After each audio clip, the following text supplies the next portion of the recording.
Paille, les airs, Jomb, on dit Mogo, pas Mogo, on dit Floco, pas Floco. Disons-nous les choses aujourd'hui avec un homme fort, Monsieur Kémy Séba.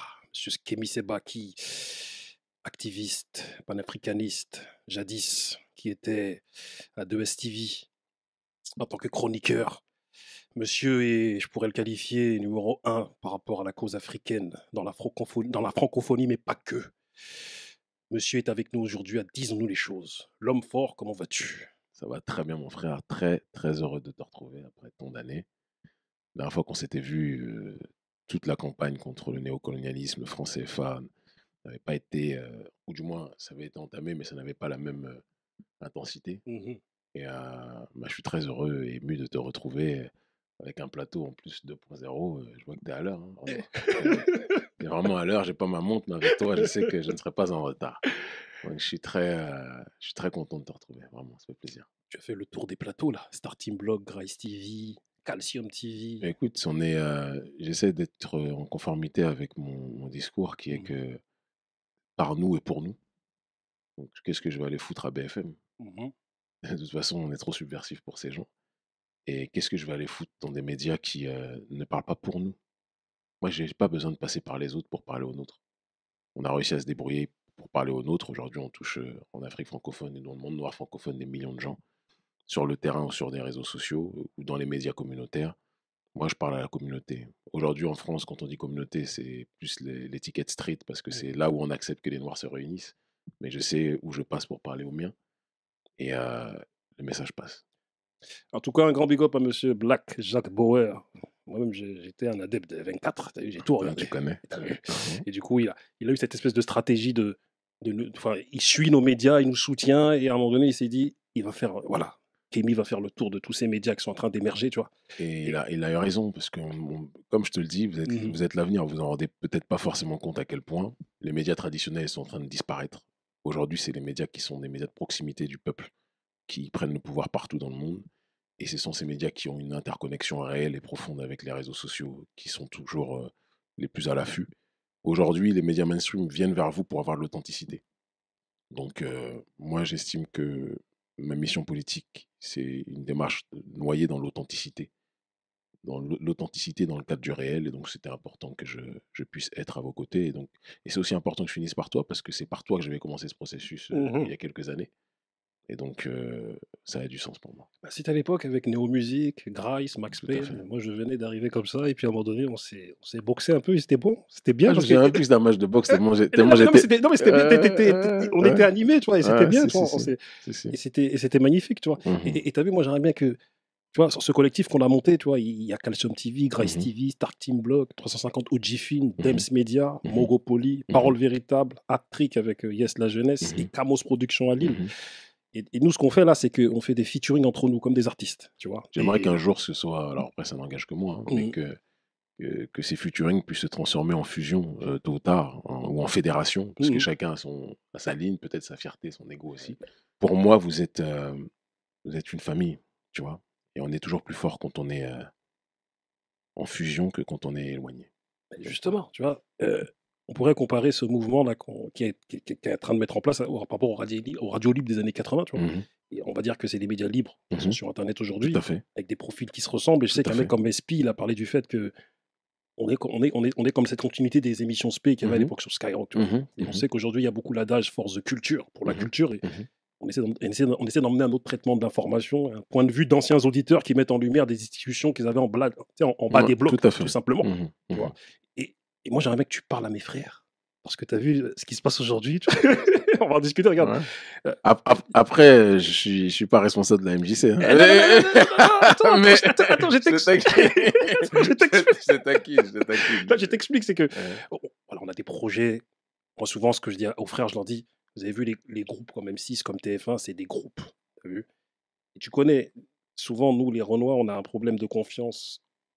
Enfin, je dis pas que c'est le cas de mes frères, hein, mais il y a un Mhm, problème de confiance en nous, mais un problème de confiance entre nous parfois. mhm. Et j'aimerais bien que tu parles à nos frères et tu leur dises, bah, les gars, venez, on y va. Et souligner le caractère utile et historique de ce que nous faisons. Le caractère historique, il est installé, inséré Mm, dans le fait que les avant-gardistes sont toujours ceux qui seront les les gardiens de la boussole. C'est eux qui donneront l'orientation, c'est eux qui donneront la direction, c'est eux qui pousseront à l'élévation, c'est eux qui traceront le chemin. Vos médias que vous considérez comme des médias spé, et c'est la continuité en effet de ce qui se Mhm. faisait à une certaine époque, que ce soit Skyrock ou dans une autre mesure à Génération 8.2 à Ah, l'époque, exactement, c'est ça. dans 10 ans, 15 ans, 20 ans, ça va être vous les mainstream. Et c'est une évidence. Mais Et par rapport à cette situation-là, euh, il est important qu'il y ait une véritable, une vraie fusion des forces, pas une addition des forces. Addition des forces, c'est-à-dire que chacun garde sa force, de temps en temps on l'additionne, et puis comme des Legos, on ne sait pas. Mais une fusion des forces, quelque part, c'est le panafricanisme aussi. C'est l'unité des nôtres, malgré notre diversité, l'unité des diverses formes d'africanité, dans le but d'obtenir une puissance réelle et une véritable souveraineté, une véritable autodétermination. Et je pense que cette autodétermination ne se fait qu'à partir du moment où chacun comprend qu'il est un maillon de la chaîne et que ce qui est fort, c'est la chaîne, Mhm. pas le maillon. Voilà. Moi, je voulais vraiment que tu adresses ce message à nos frères Bah, pour c'est qu'ils en fait. prennent C'est conscience, fait, c'est que fait. l'homme fort vienne et donne le conseil, Non, je ne quoi. sais pas si je l'homme fort, mais en tout cas, on essaye.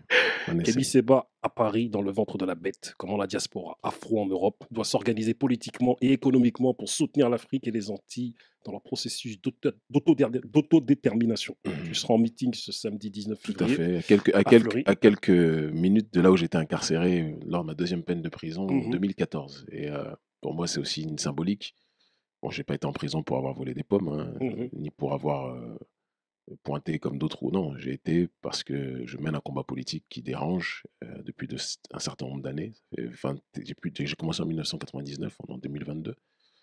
Et lors de cette deuxième peine de prison, il y avait quelque chose de très particulier pour moi. À Bois d'Arcy, j'avais vécu la prison comme si c'était le télo. mhm, Fleury-Mérogis, je ne veux pas dire que je me suis écroulé, je m'écroule devant rien du tout. Mais c'était très important pour moi que symboliquement je revienne dans cette ville et que j'adresse un message aux miens. Parce que pour moi, la France-Afrique est une prison. Et il était intéressant d'aller dans un endroit où j'ai été en prison en France et d'adresser un message aux miens que j'estime être en prison parce qu'incarcérés dans ce giron de la France-africanité. mhm. Voilà. Parle, en tout cas, est-ce que tu peux nous donner un peu un aperçu de ce meeting? Parce que je sais Je que... ne vais pas spoiler, comme c'est Non, non, mais c'est dans peu de temps, mais voilà, on sait qu'il y a pas mal de mouvements en Afrique qui se passent ces tout à fait, temps-ci, au Mali tout à notamment, fait, tout à fait. Et aux Antilles, on, mouvement anti-vax, euh, référendum en tout Nouvelle-Calédonie. à fait. Mhm, Écoute, il y a, moi je pense, une prise de conscience collective dans le monde noir francophone. Je pense qu'on a une petite responsabilité dedans. Je n'en dirai pas plus. D'autres y ont aussi contribué, mais disons que par rapport à notre capacité de mobiliser, à toucher les gens, il y a un processus d'ingénierie sociale qu'on a fait depuis un certain nombre d'années, visant à pousser les nôtres à sortir du prêt-à-penser voulu par l'oligarchie d'Occident, où on avait la sensation qu'en gros, le seul problème des nôtres, c'était oui, il faut qu'on trouve à manger, oui, c'est la démocratie. Enfin, toutes les vocables qui sont vantés et vendus par les médias mensonges occidentaux, et on les a amenés à une démarche de comprendre que on n'est pas pauvre, on est appauvri.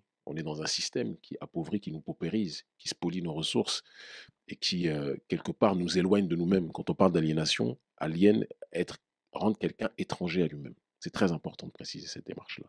Et quand il se réapproprie sa propre personnalité, sa propre identité, sa propre entité, il pense africain du matin au soir et il se dit mais comment il est sur un sol africain ou dans les Caraïbes, hein, il est sur un sol riche que d'une façon ou d'une autre, ses aïeux ont contribué à bâtir, à construire. Et aujourd'hui, c'est le monde entier qui en profite, à l'exception de nous-mêmes. Et c'est en partant de ce principe-là qu'une dynamique, je pense, collective s'est installée. Le Mali est probablement le plus bel exemple. Et moi, je suis très ému pour le Mali parce que le Mali a, pendant de trop nombreuses années, eu une mauvaise réputation. Les gens se moquaient. Il faut qu'on se dise, qu'on parle mhm. clairement. Ah, ouais, c'est un Malien. Tu sais les surnoms qu'on donnait, les Sonak Otraman, Ouais, etc. c'est ça, C'est on des s'en choses qui souvient. existaient très. Moi, Mhm. j'allais manger à une certaine époque quand j'étais mis dehors de chez moi, pendant une longue période en tout cas dans ma jeunesse, j'allais souvent manger au foyer. C'était pas Mhm. rush, je mangeais, j'étais bien, etc. Donc, et c'était bon. C'est pas cher, c'est bon. Et rapport qualité-prix, évidemment. Exactement, mon ami. Et je me souviens que les gens taillaient les Maliens d'une force. Et aujourd'hui, voir le Mali à la pointe du panafricanisme, voir le Mali qui est pour nous aujourd'hui ce que l'Algérie était au début des années 60 sur le terrain du processus d'indépendance, c'est un symbole aussi spirituel. Il y a un verset, je ne veux pas faire d'apologie ou de propagande de quelconque religion, spiritualité, mais Je rends grâce à Dieu pour la pertinence de ce verset qui dit que, euh, je vais le dire avec mes mots, mais en gros, il y a des signes dans la terre qui est morte et une seule goutte d'eau permet de lui redonner vie. Bah, c'est exactement ce qui se passe avec un pays que les gens pensaient être mort, mais il a suffi d'un sursaut, d'un éclair de conscience collectif de la masse pour qu'on arrive au fait que l'un des peuples qu'on pensait être les plus pauvres, les plus paupérisés, se retrouve comme étant le symbole de la dignité et de la fierté. Et moi, j'accompagne, je contribue avec d'autres, j'ai mes éléments dans le gouvernement, j'ai notamment la sœur Founé, ministre de la Famille, qui est une de nos plus grandes sympathisantes depuis des années, avec qui on travaille sur le terrain avec notre ONG. J'ai Adama Bendira, mon petit frère, mon protégé, qui aujourd'hui, je pense, mène le cerveau, qui est l'une des voix, si ce n'est la voix la plus influente de la société civile, qui est députée aujourd'hui. On a contribué quand même à former, on a Général Bassaro Silla, on a contribué à forger quand même l'esprit d'éléments clés de ce régime. Il y a Sadio Camara qui fait un très gros travail aussi, évidemment. Moi, je suis fier de ce qui se passe. Et mon rôle, c'est de contribuer avec notre ONG. On nous surnomme un peu l'agence touriste du panafricanisme parce que les gens viennent maintenant aujourd'hui nous voir, parce qu'ils nous voient un peu partout développer un schéma politique, déranger des dirigeants tombent après qu'ils nous attaquent, on mobilise les gens. Et maintenant, des régimes qui nous sont favorables viennent au pouvoir. Donc, on a parlé du Mali, on pourrait parler aussi de la Guinée, on pourrait aussi parler du Faso. Et par la grâce de Dieu, si Dieu le veut, il y aura d'autres régimes qui iront dans ce sens-là aussi. Il y a un adage qui est le nôtre dans notre ONG qui dit ce que les élites africaines ne font pas pour le peuple devra le faire lui-même. C'est la définition de notre vie, de notre mission et de notre destin.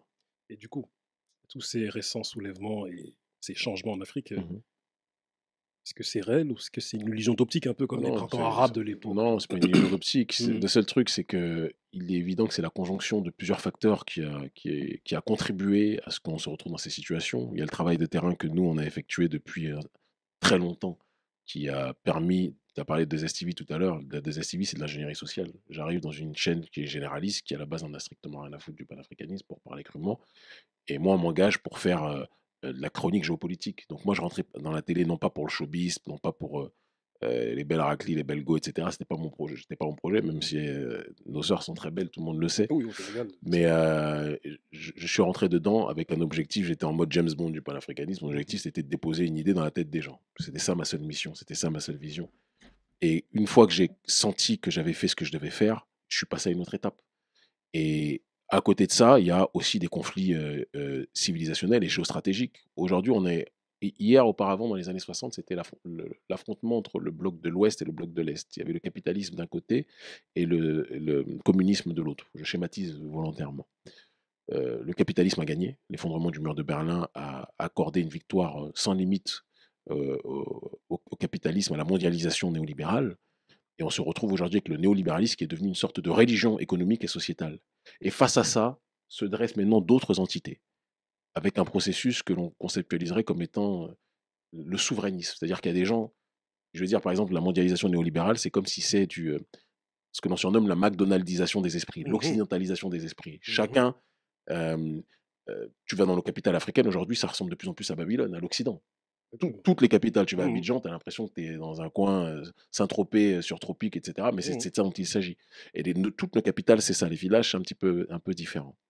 Et face à ça, maintenant, se dressent des nations qui disent, nous, on veut préserver notre patrimoine civilisationnel. On veut préserver notre identité. On veut préserver notre vision de voir le monde et la société. Et des pays comme la Russie, comme la Chine, que je n'apprécie pas forcément particulièrement. La politique, c'est pas l'amour, c'est pas l'effet de l'amour, Mmh. c'est la complexité des rapports de force. Eh bien, se dresse l'Iran aussi dans un autre ordre d'idée. Et maintenant, donc, c'est la confrontation entre les nations coalisées occidentales et ceux qui résistent à l'occidentalisation du monde. Et le Mali et ces pays vont dans ce sens-là, c'est-à-dire qu'il y a aussi des guerres d'influence pour ceux qui veulent être les partenaires de l'Afrique, parce que l'Afrique aujourd'hui, c'est la terre la plus riche du monde. Il y a des gens qui les ont pillés, il y en a d'autres qui ne sont pas des meilleurs. Qu'on ne soit pas bête, hein. Mmh. Penser que les Russes ou les Chinois, il faut voir ce que les Chinois font sur le continent africain, c'est très loin d'être sympathique. Mmh. Les vrais le savent, et il faut être bête pour le penser, que les Chinois sont les messies de l'Afrique, tout comme il faut être bête pour penser que les Russes sont les messies de l'Afrique. Mmh. Moi, je dis toujours que les messies de l'Afrique, c'est les Africains eux-mêmes. Maintenant, il y en a qui ont des passifs coloniaux réels, d'accord, avérés, sur plusieurs siècles, et il y en a d'autres qui viennent d'arriver, et on ne peut pas comparer les uns et les autres, même s'il y a un processus qui est toujours le même, c'est que tant que nos élites se comporteront comme des serpillères, on ne pourra jamais penser ou estimer que les autres vont nous respecter. Et Mhm. moi, quand je vois par exemple la Chine-Afrique, ceux à qui j'en veux en priorité, c'est nos dirigeants. Parce que les Chinois, c'est une nation qui a été colonisée elle aussi.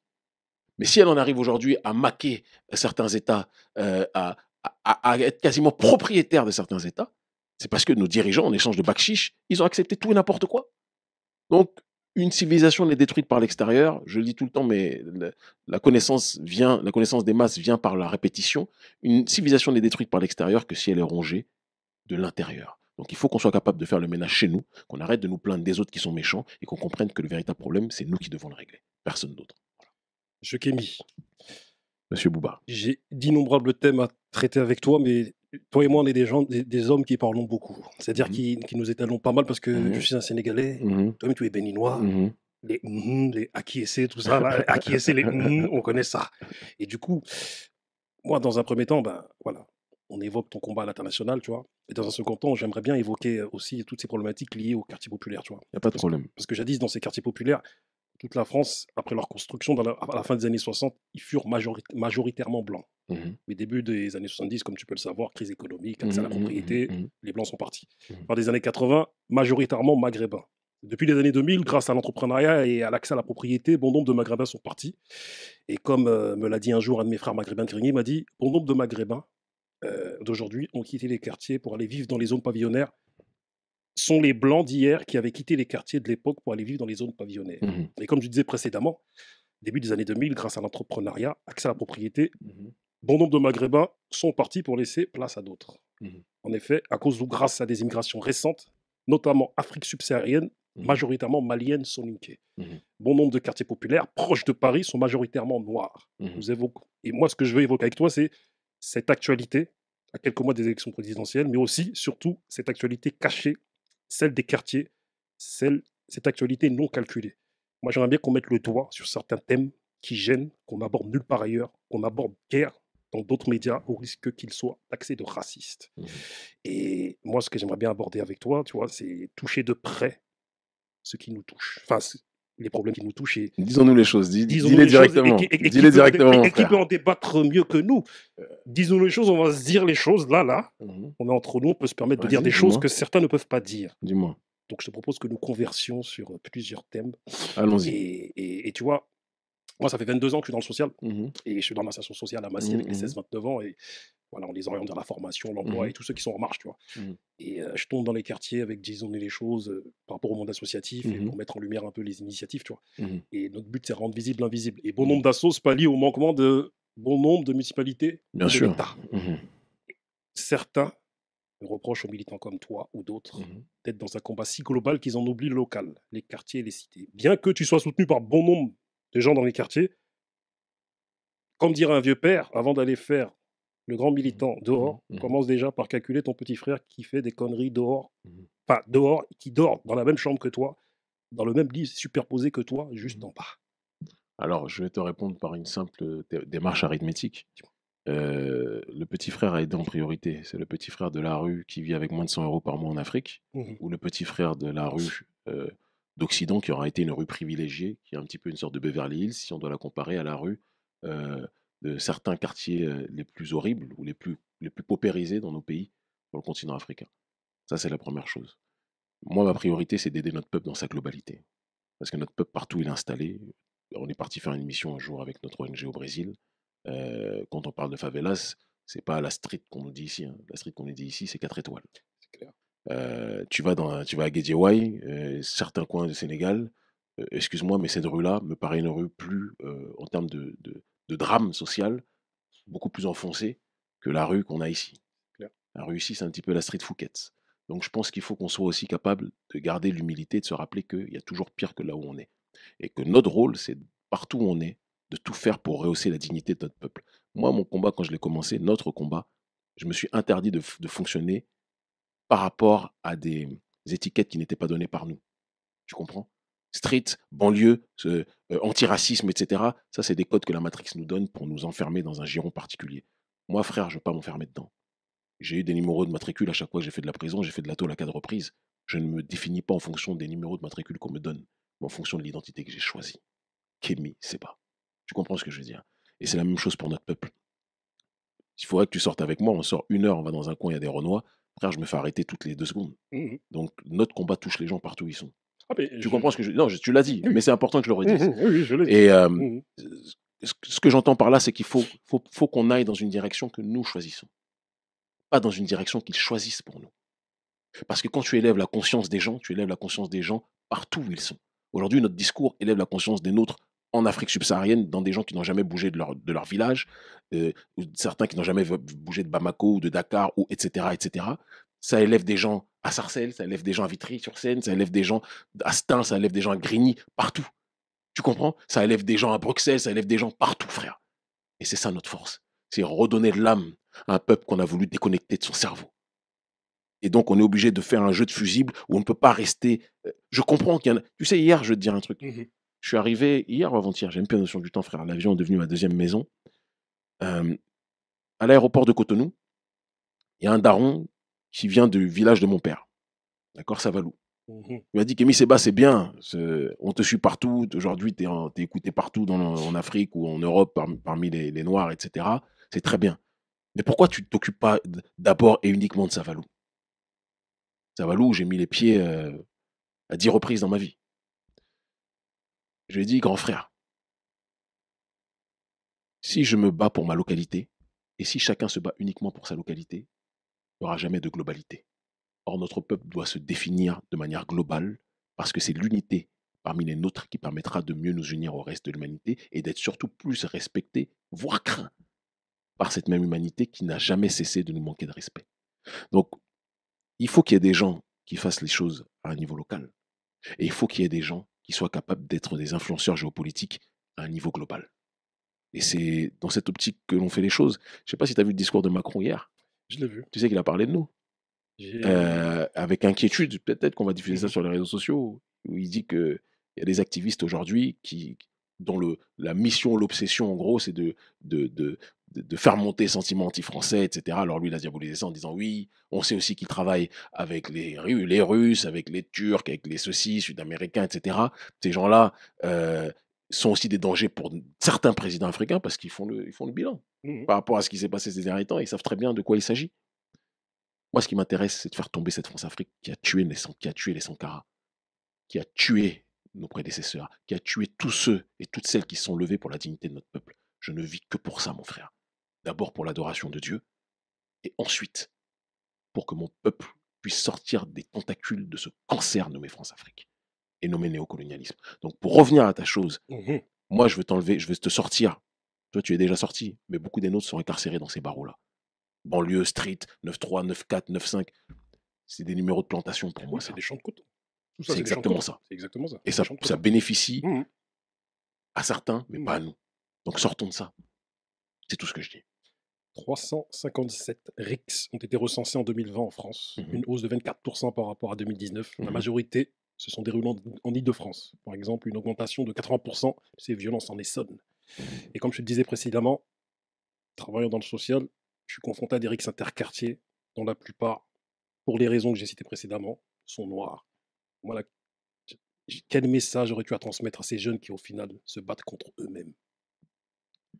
Tu sais, il serait toujours trop facile de dire que le processus vient uniquement de l'extérieur, qu'on nous pousse à nous autodétruire, nous détester. C'est une réalité, hein. Mmh. Le système nous encourage à ça, c'est une évidence. Tout est effectué pour qu'on prône la haine de nous-mêmes. Tu regardes les publicités, systématiquement dans les publicités. Tu as déjà vu des couples noirs dans des publicités en France? Sur 10 publicités aujourd'hui où on voit des noirs, il y en a 9 où on voit des noirs avec des gens d'autres communautés, mais jamais avec eux-mêmes. Et je ne peux pas leur en vouloir. Parce que le rôle d'une nation majoritairement caucasienne, c'est de faire en sorte que la minorité soit engluée dans la majorité, mais que la minorité ne constitue pas un bloc qui puisse déranger. Et donc, le brassage, l'éloignement de soi, etc., c'est un objectif pour eux. Je ne juge même pas, parce qu'il y a des gens qui s'aiment véritablement en étant de différentes cultures. Je ne suis pas là pour le juger. Mais je parle d'un processus d'ingénierie sociale qui est effectué par le pays dans lequel on vit. Et dans ce même processus, tout est fait pour que l'homme noir n'aime pas l'homme noir, pour que l'homme noir n'aime pas la femme noire, pour que l'homme noir et la femme noire se détestent, d'accord? Que la femme noire pense que le Messie c'est l'homme blanc, CF Olivia Pope qui se fait, excuse-moi le terme, il y a des sœurs qui nous écoutent, ils nous regardent, mais qui est le repas de midi et le repas de soir, qui est l'antibiotique, mais très méprisant d'un président blanc, il ne la considère même pas comme sa femme, mais comme sa maîtresse, d'accord? L'homme noir, son idéal, ça doit être la latina ou la blanche. Ici, la blanche ou l'arabe. Malheureusement, pas sa sœur. C'est aussi une réalité. Disons les choses sans vouloir juger les gens, mais c'est une réalité dont on doit parler. Mmh. Et ça ne veut pas dire qu'il n'y a pas des histoires réelles et sincères d'amour entre des gens de différentes ethnies, qu'on soit très clair. Mais j'essaye vraiment de ramener une goutte de dignité et de lucidité dans l'esprit des nôtres. Et c'est dans ce sens-là qu'on arrive à des on black crime, comme on le dit, des noirs qui s'entretuent, des noirs qui se détestent, des noirs qui se haïssent. Comment tu veux qu'ils s'aiment quand depuis la base, l'amour ne leur est pas enseigné médiatiquement globalement dans leur société? Et le panafricanisme est le médicament à ça. C'est pas le la, la banlieue-étude ou je ne sais trop quoi qui va soigner ça. Jamais. Parce que la maladie qui touche le noir, c'est la négrophobie, la haine de nous-mêmes. On peut parler de la négrophobie des autres, mais il faut qu'on soit capable de parler de la haine de nous-mêmes, qui nous pousse à nous haïr, qui nous pousse à nous défriser les cheveux, qui nous pousse à nous, à nous cicatriser, qui nous pousse à nous éclaircir la peau, qui pousse des hommes à dire aux femmes noires, non, si t'as les cheveux frisés, j'aime pas, c'est bizarre, t'as une tête de fatou, je ne sais trop quoi. Parce qu'aujourd'hui, fatou dans leurs mots, c'est devenu une insulte, alors que fatou, normalement, ça doit être le nom de nos reines. Ce sont des choses dont on doit parler, dont on doit être capable d'enseigner aux nôtres pour qu'on puisse être dans une logique de nous réveiller. Il n'y aura jamais d'amour entre nous s'il n'y a pas déjà d'amour de nous-mêmes, soi-même, si on ne s'aime pas nous-mêmes. Et notre peuple, beaucoup des nôtres ne s'aiment pas eux-mêmes suffisamment, d'autres s'aiment de plus en plus, et c'est pour ça que je dis se tourner vers l'Afrique, où l'amour est dans une démarche beaucoup plus authentique, parce qu'il y a un enracinement qui est plus réel aussi. Moi, aller en Afrique, je ne suis pas venu en Afrique en sauveur, je suis venu en Afrique pour me soigner. Parce que si j'étais venu rester en France, j'aurais peut-être fini incarcéré. J'ai continué à être incarcéré ailleurs aussi, hein, c'est pas le problème. Mais je pense que je serais soit en prison ou je serais mort. Parce que j'étais dans une spirale qui n'était pas c'était dans une spirale réactionnaire. Mais c'était pas simplement dans une spirale d'amour comme c'est le cas aujourd'hui. Tu vois. Et l'Afrique m'a fait gagner 30 ans, 40 ans, 50 ans de compréhension du monde, de compréhension de moi-même. Et je lui en serai redevable jusqu'au bout. Et c'est pour ça que quand je dis on ne peut pas laisser notre terre-mère se faire dépouiller sans réagir, je considère vraiment l'Afrique comme ma mère, comme ma nourricière et comme notre nourricière. Et on doit se tourner vers elle si on veut être capable de s'aimer nous-mêmes. Voilà ce que je dis. Il y a peu, sur ce même plateau, on a fait un grand débat avec monsieur Alpha 520, monsieur l'imam Mehdi, monsieur, comment dire, monsieur Samir Eliès et d'autres encore. Le thème était pourquoi ce racisme entre certains Maghrébins et certains Noirs dans nos quartiers en France. Et c'était suite à l'agression de Sergi, d'un livreur qui Ouais, avait oui, insulté, qui avait insulté j'ai le vu, livreur de tous les noms. j'ai vu. Et moi, la question que je voudrais te poser, c'est voilà, pourquoi ce racisme entre certains Noirs et certains Maghrébins dans les quartiers? Et est-ce que c'est pas un racisme anti-noir qui a été importé du Maghreb par certains D'accord. en Maintenant, moi, je te France? pose une question très sincère. Hmm, Je pense que tu as voyagé comme moi aux quatre coins du monde. Tu connais des peuples qui aiment les Noirs aujourd'hui? c'est compliqué. D'accord. Donc, Mhm. on a la réponse. La seule chose, c'est qu'on est dans des quartiers là où on est avec des Arabes, où il y a des Arabes qui nous haïssent, il y en a d'autres qui nous aiment profondément. Il y a des Noirs qui... Voilà. Et en retour, certains Noirs aussi n'aiment pas les Arabes, etc. C'est pas la même histoire. On n'a pas esclavagisé les Arabes, etc. C'est le contraire, certes. Mais moi, je te dis une chose. euh, Partout où je vais dans le monde, si j'y vais pas en mode VIP, en mode invité politique, moi, je sais comment les Noirs sont traités. Partout. Il n'y a pas un pays où j'ai été dans le monde, même dans des pays où tu vas en Inde, où pourtant ce sont des basanés, il faut Ouais, voir comment ils traitent les Noirs. ouais, les Donc les intouchables. Noirs, Mhm. partout dans le monde, sont détestés. Une fois qu'on gagne ça, il y a des débats qu'on évite. Moi, je te le dis, aujourd'hui, les Arabes, la plupart de ceux que je connais, il y a un respect profond parce qu'ils savent une chose. Moi, je ne cours pas derrière eux. Je ne cherche pas leur mendicité. Je ne cherche pas leur amour. Je cherche l'amour de personne, si ce n'est de moi-même en priorité.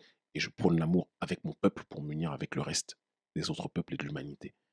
Et il y a une chose qui est très simple. Il faut aussi qu'on puisse être capable de se dire, moi, il y a un truc que je ne comprends pas, ça va déranger peut-être un petit peu, mais pourquoi nous, on passe notre temps à courir après euh, Enfin, beaucoup des nôtres passent leur temps à courir après les femmes maghrébines. Elles ont quoi de plus que nos sœurs? On peut se dire ça aussi. Après, moi, je connais pas mal de gens de ma Ouais, famille ou même des gens ouais, que je connais, ouais. Moi aussi, des jeunes j'ai hein, plein de potos qui sont. Ouais, le truc, c'est que tu as vu mhm, comment dire, leur canon de beauté, ouais, c'est femmes maghrébines parce ouais, que ouais. moi, il y a des gars qui m'ont Bah, dit comme quoi c'était ressemble à des ouais, des latinas, latinas. à des Mais latinas, non, tu alors la vois. question que je te pose, pourquoi on est obsédé, nous, par les latinas. Tu connais beaucoup de latinos qui sont obsédés, des latinos blancs, parce qu'il y a des latinos Mhm, noirs aussi, qui mhm. sont obsédés par les femmes noires, comme certains Renois sont obsédés par les latinas, ou ici par les maghrébines. Pourquoi on veut toujours être... C'est une vraie question que je pose. Pourquoi on veut toujours aller vers quelqu'un de plus clair que soi? C'est ce que j'allais dire. Ouais. Alors maintenant, dans notre peuple, il y a toute teinte. Il y a des foncés, il y a des plus clairs, etc. Tu vas dans certaines régions au Cameroun, il y a des gens qui ne sont jamais sortis du Cameroun et ils ont le côté un peu albinos, ils sont clairs, etc. Il y a toute teinte chez notre peuple. Donc attention aussi à un colorisme inversé. Mais parlons-nous avec sincérité. Pourquoi on veut toujours aller vers d'autres peuples non noirs? C'est pour certains une maladie, frère. Et c'est une maladie qui est propagée par l'élite. Attention quand je dis ça. Moi, je connais des couples noirs avec des blanches ou noirs avec des femmes noires avec des maghrébins, etc. C'est rare, mais j'en connais. Il y en a qui sont des très grands soutiens de notre combat. Donc je fais la nuance. Je ne juge pas l'amour véritable que certains ont, qu'on soit très clair. D'accord? Je ne veux pas citer des noms, parce que si je fais des name dropping, on va dire pourquoi tu m'as cité dans ce contexte, c'est pas bon, tu vois, vu que je suis en train de tirer. Mais il y a des gens que j'aime profondément. Il y a un frérot qui s'appelle James, que j'aime de fou, qui est mon sang. Sa femme n'est pas de ma communauté, mais je l'aime profondément. Et s'il regarde l'émission, il captera, il comprendra à qui je parle. Je l'aime profondément, tu vois. Je ne suis pas aussi proche de sa femme que je suis proche de lui, simplement parce que je ne la côtoie pas. Mais je les aime. Et quand tu rends heureux mon frère ou ma sœur, je t'aime. Parce que la vie, c'est l'amour. Exactement. Tu comprends? La vie, c'est l'amour. Je veux pas. Il y a une certaine époque, quand j'étais à l'époque de la tribu Coq, quand j'avais les cheveux, la coupe à Son Goku, quand j'étais beaucoup plus jeune, j'avais 24 piges. On s'en souvient. Aujourd'hui, j'en ai, ouais. La street s'en souvient. Aujourd'hui, j'ai 40 ans, donc ça fait 16 ans quand même. Mais à une époque, si tu étais un Renoir, tu étais avec une femme blanche, je te serrais même pas la main. J'étais à un degré de radicalité qui n'était pas constructif. Mais la vie, les voyages, les expériences, la prison, l'autocritique perpétuelle te pousse aussi à comprendre que les choses elles sont complexes et que tu ne peux pas juger les gens sur l'extérieur, mais il faut être capable d'avoir quand même une analyse psychologique de fond pour comprendre les choses, rentrer dans la nuance et se saisir des réalités. Et se saisir des réalités, c'est que la matrice fait tout pour pousser l'homme noir loin de sa sœur et pousser la sœur loin de son frère, parce qu'ils savent que quand on s'unit, on a un danger pour ceux qui veulent le monopole de la suprématie occidentale ou de la suprématie caucasienne de manière générale. Parce que tu l'as dit, il y a un problème de colorisme et il y a un problème d'amour de soi-même. Parce que moi, souvent, ce que je dis avec mes gars avec qui on a grandi, que certains dont tu connais, Monsieur Raïm, tout, avec lesquels on avait créé notre organisation CDR. Comment dire, on passe un gros big up à Raïm d'ailleurs. Voilà, Monsieur Raïm. Tu vois, Raïm et son frère, tu vois. Et du coup, nous, on avait créé cette organisation-là à l'époque. On était agréés en 98 ou 99 suite aux remarques répétées d'une tierce personne à la grande bande, tu vois, qui nous disait. Du coup, je me souviens qu'à cette époque-là même, on avait décelé, tu vois, ce problème de la noirceur cause un problème même pour des noirs. Tu vois, t'es bleu, t'es noirs foncés, même aux Antilles, il y a tout un, Bien sûr. il y a tout un problème de colorisme là-bas, tu vois. Et qu'il faut traiter, qu'il faut régler, ça c'est une évidence. Et c'est un travail qui ne se fera pas d'un coup de baguette magique, c'est pas toi ou moi seulement qui va faire ça. De la même façon qu'il ne faut pas que ça devienne une problématique inversée non plus. Exactement. Mais il faut savoir qu'on est le fruit d'expérimentation sociale, d'ingénierie sociale, contre nous, depuis des siècles. Notre peuple n'en sort pas indemne. Il faut qu'on soit clair aussi. Mais parfois, il faut des électrochocs. Les électrochocs, c'est de se dire qu'aucun peuple sur Terre n'est respecté s'il ne respecte pas son semblable. Jacques Chirac, il passait sa vie, excuse-moi le terme, j'ai pas envie de dire des termes bizarres, mais on va dire, il passait sa vie à gérer, j'allais dire des fourriers, mais il faut qu'on élève le niveau aussi. Il s'activait un peu, il était très actif. Les femmes noires en off. Mais sa femme, c'est Bernadette. Pourquoi? Parce qu'il sait qu'il représente un pays, il représente un symbole. Et que donc, il est obligé d'être en adéquation avec ce symbole et son patrimoine.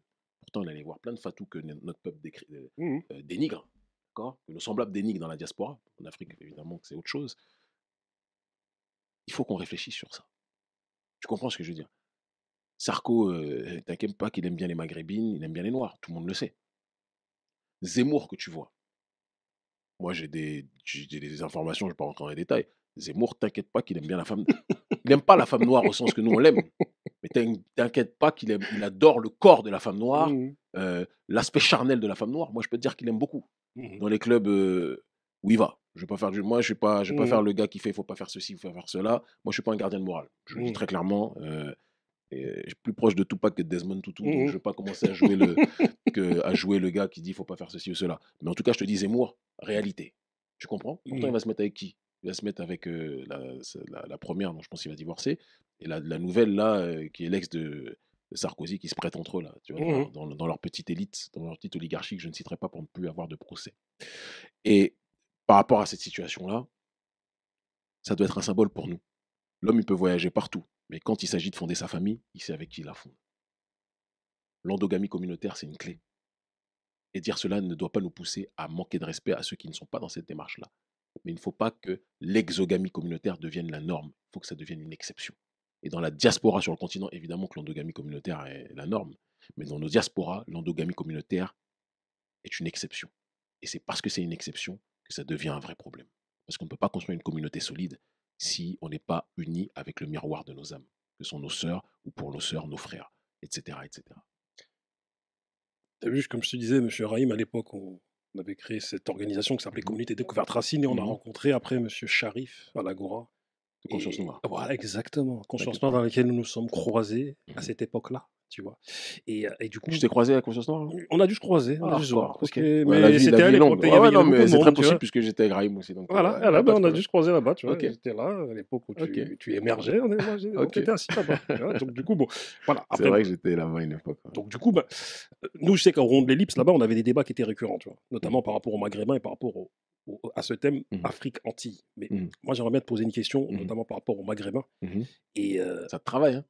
non, non, mais c'est parce que je me dis que, est-ce que, comment dire, Frérot, le jour où on sera un peuple solide et un peuple oui, debout, il n'y aura aucun problème avec le Maghreb. non, non, mais moi, voilà, Mhm. c'est nos frères, nous Non, sommes moi, je suis frères. même pas en train. Non, Regarde, non, mais non, moi, je non, veux même mais- pas te tenir un faux discours. non, non, Je dis aux frères, Benetton, tout non, ça, non, c'est pas ça non, que je non, dis. non, Ok, moi, je suis vas-y. juste en train de te dire, voilà, on a grandi avec des Maghrébins, enfin, Mhm. dans les quartiers qui ont Mhm. évolué. Enfin, comment dire, on a tous grandi, voilà. Mhm. Et pour beaucoup, entre eux, il y a une espèce de grande solidarité, tu vois, Tout à surtout, fait, surtout dans bien l'entrepreneuriat. sûr. Et ma question, c'est est-ce qu'on doit prendre exemple Et bien sur sûr. les Maghrébins en termes Bah, d'entrepreneuriat, de moi, solidarité? je prends exemple sur les Mm, Chinois, mm. pour commencer, parce que pour moi, c'est l'exemple ultime de l'autodétermination communautaire. Ils sont pas là pour mendier une place dans les médias des autres, ils sont pas là pour dire oui, on est ceci, on est cela. Tu les entends jamais dire on est français, on est français. Eux, ils font leur taf, ils construisent leur communauté et ils renvoient au pays, même si le pays de toute façon ne manque de rien. Mais ils sont dans cette démarche de solidarité communautaire qui est déterminante si on veut être dans une dynamique d'être solide. Moi, c'est mon objectif. Maintenant, pour ce qui est des Maghrébins, et je répondrai une dernière fois dessus, l'être humain, c'est notre frère dans sa globalité. Mais maintenant, il y a différentes familles, d'accord? Mais les autres membres de ta famille ne pourront pas te respecter si tu ne te respectes pas toi-même. C'est tout. Et je pense très sincèrement que oui, il y a du racisme dans la communauté maghrébine, oui, il y a du racisme chez les Blancs, oui, il y a du racisme chez les Chinois, et je vais te dire une chose, il y a même du racisme entre nous les Et Noirs. bien sûr. Voilà. Bah, tu vois. Donc, à un moment ou à un autre, construisons notre communauté, respectons-nous. Respectons nos semblables, soyons solidaires, tenons-nous comme des hommes, arrêtons les histoires, je vais caricaturer, arrêtons de nous trimballer avec les dents à châteler, le pantalon demi-baissé et faire des vidéos pour animer des TikTok, etc. Arrêtons de nous comporter comme des bolosses et le monde va nous respecter, frère. C'est tout. C'est Rémi, tout, c'est tout, c'est tout, c'est tout. Et maintenant, s'il y a des gens qui nous aiment pas dans les autres communautés, moi, quelqu'un m'aime pas, je vais encore moins l'aimer en retour. Et si on est dans un argument, dans un débat ou quoi que ce soit, je vais le détruire. Et puis on va pas parler longtemps. mais, C'est tout, tu bah, vois. On va pas, je peux pas perdre mon temps à parler, oui, ils nous aiment bien, ils nous aiment pas. Moi, la seule chose que je dis, frère, je préfère qu'on s'occupe de nos sœurs plutôt mm, qu'on s'occupe des leurs. de toute manière. Parce que pour moi, nos sœurs sont les plus belles de l'humanité. Mm. Et donc, Latina ou quoi que ce soit, oui, on a tout ce qui fait Jennifer Lopez, tout ça, tout ce que tu veux. Mais on a qui fait Jennifer Lopez, pourquoi? Parce qu'elle avait une morphologie qui ressemblait à nos sœurs. Donc, pourquoi Mm. chercher le copier-coller plutôt que chercher nos sœurs? On en revient toujours à une psychologie inversée. Restons centrés sur nous. C'est pas se fermer aux autres que de dire qu'on s'aime nous d'abord. Moi, quand l'autre gros porc de Donald Trump disait l'Amérique d'abord, j'étais pas choqué. Ce qui me choquait un petit peu, c'est que c'était la grande cochonne d'Israël en tant que telle, Donald Trump. C'est le seul truc qui me dérangeait. C'était la marionnette d'Israël et c'était aussi, sur d'autres points, mais ça, j'ai plus de dossiers parce que je le connais très bien, il était aussi tenu par la Russie pour des raisons qui lui appartiennent, c'est pas mon Mhm. problème. Mais quand quelqu'un dit mon peuple d'abord, pourquoi pourquoi? Quelqu'un qui dit je veux pas qu'on touche mes sœurs ou quoi que ce soit, mais moi j'ai pas envie de toucher tes sœurs, frère. Moi je regarde mes sœurs, frère, je- nos sœurs, c'est elles qui ont donné la vie au monde, à l'humanité. L'humanité, elle sort de leur ventre. Tu crois que je vais vous donner leur pourquoi? J'ai aucun problème. Moi, je respecte vos sœurs. Prenez soin de vos sœurs. Nous, on doit prendre soin des nôtres. Et arrêter de courir à gauche, à droite. Ah, oui. À un moment donné, frère, après, on nous dit oui, mais Cheikh Anta Diop, il était avec une blanche. Oui, mais ceci. Ok, c'est vrai. Aujourd'hui, on est au 21e siècle. Essayons d'avancer. Ceux qui sont en couple mixte, que la paix soit sur eux. Je vous aime de ouf, mes frères ou mes sœurs. Je suis pas là pour vous juger. Qu'on soit très clair. Parce que c'est pas vous la cible du problème.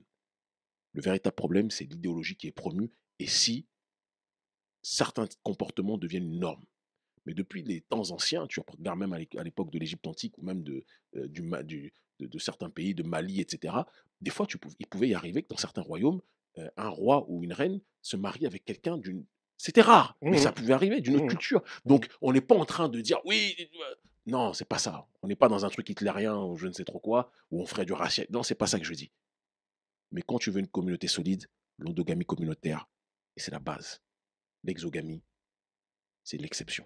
Et si on soutient ce ratio, on pourra toujours s'en sortir. C'est tout. En parlant de communauté noire, Oui. est-ce qu'on peut parler de communauté noire en France? Qu'elle le Enfin, veuille ou pas, on est une communauté noire. ah, Parce que la communauté noire, c'est mais, l'addition de plusieurs entités. Maintenant, on peut avoir une communauté désorganisée.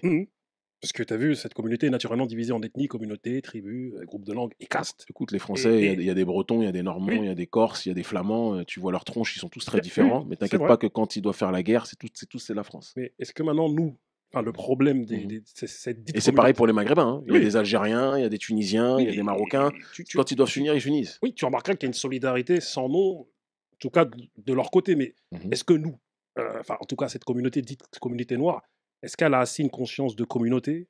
Enfin, Pas tous. est-ce qu'elle a une conscience de peuple ou une conscience de communauté? Ou y Moi, a-t-il des peuples noirs en réalité? moi, je pense qu'elle a pas conscience de ce qu'elle est. Mhm. Et le jour où elle aura conscience de ce qu'elle est, ben, c'est elle qui donnera l'heure à l'humanité entière. Tu vois. Mais pour l'instant, elle n'a pas conscience de ce qu'elle est. On est une communauté disloquée, une communauté fragmentée, on est une communauté qui s'ignore. On est vu par l'extérieur comme une masse qu'il vaut mieux désorganiser parce qu'ils savent que si on est organisé, on risque de casser les pieds à beaucoup de gens. Mais on en revient toujours au rapport qu'on doit avoir avec nous-mêmes avant de l'avoir avec les autres. C'est ça en réalité qui va changer la donne. Tu as vu, aujourd'hui, ce qui est intéressant, c'est qu'il y a une nouvelle donnée. Mhm. C'est une donnée des jeunes noirs dans les quartiers qui sont beaucoup en contact avec des jeunes maghrébins de leur âge, entre 20 et 30 ans, Tout à et fait. qui sont beaucoup dans l'entrepreneuriat. Tout à fait. Et après, moi, Et qui charbonne. et qui charbonnent. Mhm. Toi, qu'est-ce que ça t'évoque? Parce que je sais que nous, on est d'une génération où Mhm. peu entreprenaient. Mhm. C'est-à-dire que c'était un truc de fou. Tu te dis, ah ouais, Mhm. t'as entrepris, hein, t'as une société. Et maintenant, je vois nos jeunes Renois Mhm. au contact de Maghrébins, enfin, en tout cas, de jeunes Maghrébins déterminés. Parce que voilà, culturellement, bon, voilà, il y a un truc voilà, qui leur a été transmis. Je vois que c'est des gars, c'est des entrepreneurs. Chacun ouvre sa boîte. Toi, comment t'analyses Moi, je ça? pense que c'est important. Mmh. Il y a le dépassement. Alors, je me méfie de toute la démarche qui est liée à la science du profit pour le profit ou un capitalisme de quartier où on dirait, ouais, c'est l'argent pour l'argent, l'argent roi, etc. Je me méfie toujours de ça. L'argent, pour moi, est un moyen, pas une fin. Mmh. Ça, c'est clair. Moi, si j'entreprends, hein, on fait tous nos démarches. Notre ONG elle-même aujourd'hui est une structure qui amasse quand même pour nos projets sociaux, pour nos activités, certains fonds. Personne ne pourra le nier. Donc, certains nous appellent, sur nous-mêmes des entrepreneurs politiques, ce qui n'est pas vrai. Mais l'argent, c'est le nerf de la guerre. Il ne faut pas que ça devienne la guerre des nerfs. C'est ce que je dis Mmh. toujours. Mais voir des jeunes qui entreprennent, qui se dépassent, qui proposent un certain nombre de choses, l'autodétermination, qu'elle soit culturelle, intellectuelle, économique ou autre, c'est la clé. Si on ne se détermine pas nous-mêmes, bah, c'est les autres qui nous détermineront. Et s'ils nous déterminent, ça veut dire que ce sera eux les ventriloques et ce sera nous qui serons les émetteurs de voix. Il faut qu'on change cela. Hier, j'étais au téléphone avec mon papa, D'accord. Monsieur Maha. Tu lui passes le salam. Voilà, exactement. Je passe un grand salam aussi, Monsieur Mahamadou Sakanoko, Mhm. de Tambacounda au Sénégal. Tambacounda, je connais très bien. Tambacounda où il fait très chaud, hein. Très, très chaud. Très, très chaud, J'ai tu fait vois. 7 ans à Galsen. J'étais une fois, je crois, à Tambacounda. C'était une fois Ouais, Tambacounda. ouais, si. Ça va, c'était bon. Ben, le Sénégal, c'est doux. C'est très doux. Et du coup, je lui ai dit au téléphone, papa, je vais accueillir Kémy Seba. Il me dit, Mhm. attends, Kémy Seba. Je dis, sur DSTV, là, tu ne pas. Le Béninois, là. Ok, d'accord. Lui, là, je vois. Et Mhm. le truc, il m'a répondu quoi? Il m'a dit, mais avec tout ce qu'il dit sur la France, là, Mhm. il le laisse rentrer en France. Avec tout Ah ce qu'il non. dit sur le Vous français. savez pas tous les contrôles que j'ai à l'aéroport. Mhm. C'est mes enfants qui vous le diront. Il m'a dit, comment ça se fait que la France le laisse marcher Non, ici? attention. Comment ça se fait qu'on le laisse faire des meetings? Comment cela se Non, fait-il? attends. Tu sais, aujourd'hui, on n'est plus à l'ère Mhm. des années 60 où quelqu'un parlait, on le fumait. Aujourd'hui, tu as les réseaux sociaux. Il m'arrive quelque chose, je suis quasiment suivi par 1 million de personnes sur Facebook. Il m'arrive quelque chose, à la seconde où on m'arrête dans un pays en Afrique ou n'importe où dans le monde, tu sais les mobilisations qu'il y a, tu sais comment ça s'agite, c'est n'importe quoi. Donc ils savent aujourd'hui l'impact que j'ai. La seule chose qu'on peut faire, c'est soit pousser les marionnettes présidents africains à m'arrêter, m'expulser, c'est leur sport favori. Ces derniers temps, ça ne leur réussit pas parce qu'à chaque fois que quelqu'un m'expulse, les 3 quarts du temps, il tombe après, coup d'État. Ça aussi, il faut le notifier. En France, je suis surveillé par la direction de surveillance de territoire, tout le monde le sait, je le sais, je le Parce que, vois. moi, il y en a même, ils m'ont dit, oui, est-ce qu'il n'a pas fait des compromis avec les Ouais, autorités mais, françaises ouais, pour mais en marcher fait, ici? tu sais, les Noirs sont tellement habitués à perdre que quand ils voient quelqu'un qui gagne et qui résiste, ils disent ah non, mais lui, forcément, il a passé un deal. Non, c'est juste que moi, je me couche pas comme certains. Mhm. Je me couche pas comme ceux qui veulent qu'on meure au début du film. Moi, la phrase mort dans le film, ça marche pas avec moi, frère. Moi, je mourrai quand Dieu l'aura décidé et pas quand l'homme blanc l'aura décidé. C'est très important de le dire. Pas quand la France l'aura décidé. C'est important de le dire. Donc, non, désolé de décevoir ceux qui disent ah, Kémy, si vraiment il est dérangé, on ne le laisserait pas rentrer. Frère, j'ai la nationalité française. La seule chose qu'ils peuvent faire, c'est ce qu'ils font à chaque fois que je passe à l'aéroport. On me garde 40 minutes, on photocopie tous mes trucs, tous mes visas pour savoir où j'étais. On me pose la question qu'est-ce que je fais, etc. Ce sont des interrogatoires. C'est comme quand je suis au Comico. Quand je suis avec mon staff, c'est très fatigant parce que je ralentis toujours les choses. Les gens ne savent pas comment je. Il faut regarder la presse, ils vous le diront. Je suis surveillé comme jamais, sauf que moi, je me plains pas. C'est pas parce que je suis surveillé, c'est pas parce que ma vie, elle est traquée, que je vais commencer à dire à chacune de mes vidéos, ouais, je suis traqué, je suis ceci. Moi, j'encaisse. Mmh. Là, tu sais où je suis, tu sais pas ce que je viens de traverser là, au moment où je te parle. Mmh. Tu vois? Parce que je suis, comme je te dis, je suis en mode James Bond du panafricanisme. Je suis pas là pour montrer mes émotions, je suis pas là pour montrer mes douleurs, je suis pas là pour montrer mes difficultés. Ça, c'est mon staff qui un jour peut-être pourra le raconter. Tu vois? Mais il y a ma cuirasse, il y a Kémy Seba, et puis il y a l'homme derrière qui encaisse, qui encaisse, qui encaisse. Mais je fais mon taf. Parce que c'est une mission de vie. Parce que c'est quelque chose qui dépasse ma propre personne. Donc je fais le meeting sur les plusieurs centaines de gens qui seront là. Je pense qu'on va faire foule. Mais je sais qu'il y aura peut-être une dizaine, vingtaine, trentaine de flics des services de renseignement qui seront là. C'est leur rôle. Il faut aussi qu'on arrête la paro. Oui, il peut pas, s'il était dangereux. Ça veut dire quoi? C'est-à-dire que donc, on attend que je me fasse fumer, et après, quand je me ferai fumer, ah ouais, mais en fait, il était réel. Mais allez vous faire foutre, frère. Ça, c'est des trucs de bolos. C'est-à-dire que, en fait, pour justifier que certains se comportent comme des lâches, ils doivent dire que si tu te comportes pas comme un lâche, on te tue tout de suite. Mais ça, c'est de la victimisation. Si je devais fonctionner comme ça, on ne serait pas en train de changer ce qu'on est en train de changer en Afrique francophone. On n'aurait pas l'impact que l'on a aujourd'hui. On n'aurait pas l'impact que l'on a dans les Caraïbes. On n'aurait pas l'impact qu'on a dans le monde noir francophone. Arrêtez de penser que l'autre est toujours plus fort que vous. Parce que si vous baissez votre pantalon avant que l'autre arrive ou ne fasse un geste, c'est que vous êtes déjà enculé avant que l'autre ait décidé de bouger le moindre petit doigt. Réfléchissez à ça. Excusez-moi de parler crûment, c'est pas mon style. Mais non, c'est pas mon style. Non, mais tu es habité par ce que tu racontes. Et je parle aussi à beaucoup de gens et des jeunes et des gens d'un certain niveau qui n'accepteraient pas que je parle comme ça. Donc pardonnez-moi, vraiment pardonnez-moi, mea culpa, mais soyons sérieux un minimum. Aujourd'hui, je ne sais pas s'il y a un noir dans le monde francophone qui a autant de services de renseignement sur son dos que moi. Sauf que moi, je ne m'assois pas devant les caméras pour raconter ma vie, pour me plaindre, parce que ça fait partie du jeu. Tu ne rentres pas dans une guerre en pensant que les choses vont se passer. Je pense que quand je travaille, je suis reçu par le gouvernement russe, quand je suis reçu par le gouvernement cubain, quand je suis reçu par le gouvernement iranien, quand je suis reçu par le président Mamadi Doumbouya, quand je suis de Guinée, que je suis reçu par le gouvernement, le ministre de la Défense ou les gens du gouvernement malien, tu penses que la France, que Israël, qui m'a sur le dos pour diverses raisons, que les gens de l'Union européenne, tu penses qu'ils sont là, ils regardent tranquillement, etc., et tout ce qui s'ensuit? Tu penses qu'ils sont contents de voir que l'influence française est en train de disparaître drastiquement sur le continent africain? Tu penses que ça leur fait plaisir? Ah, frérot, il faut qu'on réfléchisse un minimum. Non. C'est juste que je porte mes couilles et que Dieu m'a donné la chance d'avoir un cerveau, de savoir m'en servir. Il m'a donné une bouche qui est capable de pousser des âmes à se libérer elles-mêmes. Et pour moi, c'est ma plus grande force. Gloire à Dieu. Et je parlais pas de ton daron quand je disais ça. Non, Évidemment, t'inquiète pas, ton daron a mille amours, respect, mais j'en profite pour rebondir. Parce qu'il y a des gens qui, pour justifier leur inaction, se disent, mais si on agit, on va se faire tuer. Ça, c'est un discours de défaite, frère. Arrêtons ça. Non, mon daron se posait des questions. Il a raison. Comme beaucoup d'autres se posaient. Toi, ils se disent, comment ça se fait qu'il marche ici alors que. Mais c'est la même chose qu'il disait à Malcolm. Et quand Malcolm il est mort dans sa 40e année, on a dit, ah, finalement, ouais, d'accord, c'était vrai. Parce que les gens, ils aiment quand on se fait fumer. Moi, je ne vais pas attendre que vous aimiez que je me fasse fumer pour faire ce que j'ai à faire. Voilà.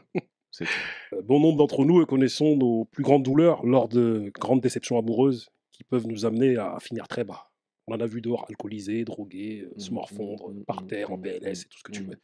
Et face à ces mêmes douleurs liées aux déceptions amoureuses, bon nombre d'entre elles pleurent un bon coup, se battent et se relèvent. Car malheureusement, elles y sont habituées aux douleurs depuis leur plus tendre enfance. Et comme dit mon grand tonton, dans nos familles, on a tendance à faire les coqs alors que elles nous laissent la place de coq pour ménager nos égos, mais en réalité, ce sont elles qui gèrent. Tout à fait. Avec le temps, on l'a vu, et on le voit très bien avec nos propres pères. Sans elles, nos familles ne tiennent pas. Bien entendu, je parle des femmes. Kémy, les femmes sont-elles plus fortes que les hommes dans ce monde qui ne les considère pas à leur juste valeur? Non, mais il n'y a même pas de débat. Moi, j'aime pas non plus les discours qui font un tel à coup d'un tel ou d'un tel pour Mmh. faire plaisir. Non, non, non. Il y a des femmes, c'est des genoux, il y a des hommes, c'est des genoux aussi. Voilà. Mais maintenant, évidemment que la femme, si je veux parler de la femme noire, sous toutes ses teintes d'ailleurs, que la femme africaine ou la femme afrodescendante porte en elle, il n'y a aucune femme sur cette terre qui a porté ça. C'est une réalité. Et au-delà de ça, moi, je donne pas la vie, hein. Même s'il y a des gens qui veulent mettre en cloque des hommes aujourd'hui, c'est le progrès, paraît-il. Moi, je peux pas accoucher, je peux pas donner vie à un être humain. Dieu, il a donné ça à la femme. Il sait pourquoi. Donc, un homme, quand il a du sang, quelqu'un le fait saigner, frère, il peut prendre une arme et tuer la personne qui le fait saigner. Les femmes, chaque mois, elles saignent. Elles sont toujours debout, elles ont pas de. Tu vois. Et Dieu a constitué cette entité qu'est la femme. Et là, je parlais de toutes les femmes. euh, de façon à ce que ce soit elle qui, même dans son silence, montre sa supériorité. C'est évident. Il y a pas. Et je suis pas absolument pas féministe. Je trouve que le féminisme me parle pas. C'est une idéologie qui n'a rien à voir avec nous. Ça m'intéresse même pas une seule seconde. Mais dire que la femme est supérieure à l'homme, c'est une évidence. Et on vit dans un monde où tout est fait pour cadrer la femme parce que justement, c'est un peu comme l'homme noir. On veut cadrer l'homme noir et la femme noire parce qu'on sait très bien qui est-ce qui est à la base de beaucoup de choses. C'est le même processus. Donc, on était des sociétés matriarcales et matrilinéaires. Ça ne veut pas dire que la femme, c'est elle qui tenait le manche et l'homme, il était là en train de faire la vaisselle. C'est pas ça qu'on dit. Mais la femme a un rôle qui est la boussole de nos foyers, qui est la boussole de nos sociétés, qui est la boussole de notre monde, qui est la boussole de notre paradigme, qui est la boussole de l'économie, qui est la boussole de l'éducation, qui est la boussole de la santé, qui est la boussole de la culture. Donc, c'est la réalité. C'est la boussole et nous, sans elle, nous sommes déboussolés. D'après les chiffres, à cette heure, les femmes sont les plus grands entrepreneurs, mais pour le coup, entrepreneuses en Afrique. C'est très possible. Ça revient à ce que je te dis, ce sont les boussoles économiques. Exactement. Les femmes sont-elles l'avenir de l'Afrique?